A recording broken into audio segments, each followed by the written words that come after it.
चलिए ध्यान दीजिए, प्रश्नावली 14.1 क्वेश्चन नंबर आपका चौथा है। वर्ग अंतराल दिया हुआ है, बारंबारता है। चलिए इसमें वर्ग चिन्ह हम लोग बना लिए हैं, एपेक्स निकाल लिए, ठीक है। ध्यान दीजिए कैसे मैथ बनेगा।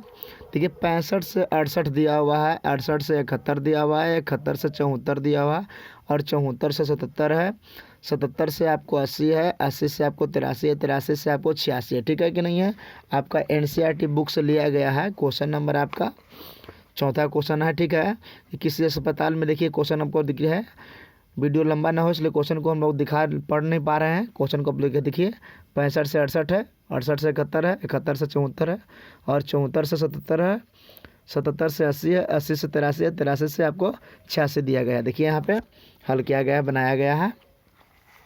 देखिए सबसे पहले यहाँ के देखिए तो 65 से 68 है, तो 65 से 68 यानी कितना का अंतराल हो गया, तो 3 हो गया है ना। 65, 66, 67, 68 3 हुआ ना, तो 3 का अंतराल चल रहा है। फिर देखिए यहाँ से 68 से फिर बढ़िए तो 68 में 3 जोड़िए तो 68, 69, 70, 71 है ना। हमेशा देख रहे हैं कि 3-3 का फर्क चल रहा है, 3-3 का फर्क चल रहा है। देखिए बारंबारता दिया हुआ है, 2 है, 4 है, 3 है, 8 है, 7 है, 4 है, 2 है, ठीक है। इस सब को जोड़ दीजिएगा तो आपका आता है 30, ठीक है। जोड़ दीजिएगा, ठीक है कि नहीं है। देखिए 4 2 6, 6 और 7 13, 13 13, 13 और 8 कितना हो गया, 21, 13 और 8 कितना हो गया आपका 21, 21 से 3 कितना हो गया 24, 24 से 28, 28 से 2 आपका 30 हो गया, ठीक है।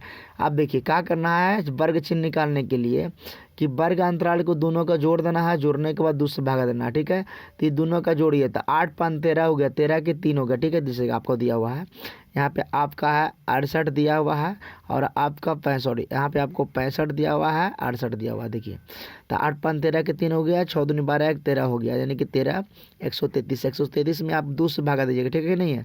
तो 2 से भागा देंगे तो 6 दूनी 12 है ना, तो घट के आ गया 1, तो यहाँ उतर गया 3, ठीक है। ये पैंचा लिए तो हो गया 6 दूनी 12, 6 मरतब फिर लगाएंगे, फिर आपका आ गया 1, घट के आ गया 1, दशमलव देंगे, दशमलव के बाद आ गया 0, तो 2 5 10, यानी कि 65 पॉइंट कितना आता है 5 आता है, ठीक है कि नहीं है।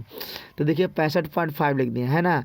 आप यहाँ ध्यान दीजिए कि जब यहाँ से आपका 3 का अंतर चल रहा है, ठीक है कि नहीं, यहाँ से 3 का अंतर जब चल रहा है तो ये भी 3 का अंतर रहेगा। तो 65.5 में अगर हम 3 जोड़ते हैं तो 65 में 3 जोड़ दीजिएगा, ठीक है कि नहीं है। सॉरी 66.5 है, यहाँ पर 66.5 में 3 जोड़िएगा तो 69.5 आएगा, 69 में फिर 3 जोड़िएगा तो आपका 72 आएगा, 72 में 3 जोड़िए तो 75 आएगा। 0.5 सब चलते रहेगा।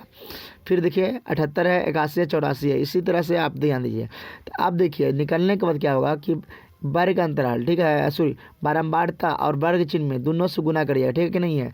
तो 65.5 में आप गुना 66.5 में आप 2 से गुना करिएगा तो 133.5 आता है। 0 के बाद दशमलव कोई वैल्यू नहीं होता, ठीक है।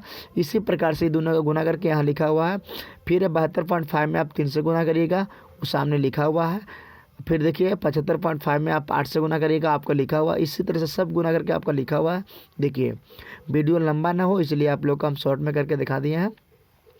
गुना भागा हम लोग कर रखते हैं। देखिए अब इसको जोड़िए 5 5 10 के 16, सब दशमलव सामने दशमलव है, पूरा जोड़िएगा आप तो आता है 2277 आता है। कितना आता है 2277.0। तो 0 को तो वैल्यू नहीं लेना है, कोई भी दिक्कत नहीं है। तो माध्य और आपका सूत्र होता है सिग्मा एफ एक्स बटा एफ होता है, ठीक है। तो माध्य का माध्य हो गया बराबर का बराबर गया एफ एक्स का वैल्यू, तो एफ एक्स का वैल्यू 2277.0 है, तो 22.77.0 आ गया, बटा 30 है तो 30 करेंगे।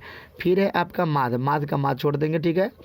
2277/30 है, ये दोनों का आप भागा दे दीजिएगा तो भागा देने पर आपको कटता है, ध्यान दीजिए यहाँ पर कटता है 75 पॉइंट आपका 9 है, ठीक है। भागा दे करके देख लीजिएगा।